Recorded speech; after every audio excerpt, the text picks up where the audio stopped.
Hello বন্ধুরা, কেমন আছো তোমরা সবাই? আমার একটা নতুন মিনি ব্লগে তোমাদের অনেক অনেক স্বাগত।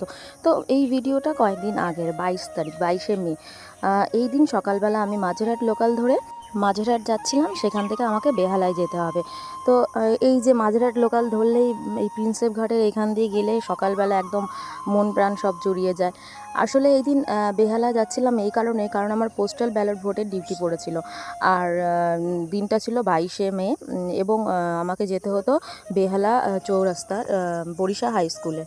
তো হঠাৎ করে আগের দিন রাত্রে আমি জানতে পারি পরের দিন আমার ডিউটি। তো তড়িঘড়ি করে ভোরবেলা বেরিয়ে পড়েছি, এবং এখন আমি মাঝেরহাট নেমে সেখান থেকে যাচ্ছিলাম হচ্ছে বরিশা হাই স্কুলের দিকে অটো ধরে। তো আমি আগে কোনো দিন এখানে যাইনি, এই প্রথম যাচ্ছিলাম।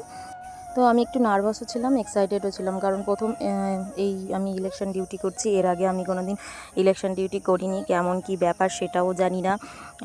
তো সেই জন্য একটু টেনশনই লাগছিল।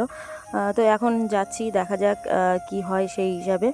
তো আমি প্রায় পৌঁছে গেছিলাম এই যে এই বরিশা হাই স্কুলে। তো এই যে ভেতরে আমার সঙ্গে ছিল আমার টেবিলে আমার সহকর্মী, আমার কলিগও বলতে পারো, আবার ভোটেরও সহকর্মী। প্রথমে নার্ভাস লাগলেও ওর সঙ্গে মিলে চুটিয়ে বেশ কাজটা করেছিলাম। আমাদের কাজ শেষ হতে প্রায় 7টা বেজে গেছিলো। ওখান থেকে তারপর মাঝেরহাট এলাম, মাঝেরহাট থেকে শিয়ালদা হয়ে এই যে শিমুলিতে নামলাম। তো আমাকে এই যে নেওয়ার জন্য দাঁড়িয়েছিল। তো রাস্তায় আস্তে আস্তে আমার বন্ধুর সঙ্গে দেখা, একটু চা খেয়ে এবার ধীরে ধীরে বাড়ির দিকে এগোলাম। তো আমার ভিডিওটা ভালো লাগলে একটা লাইক, কমেন্ট ও শেয়ার করে দিও। আমার প্রোফাইলটাকে ফলো করো আর ভিডিওগুলো দেখতে থেকো।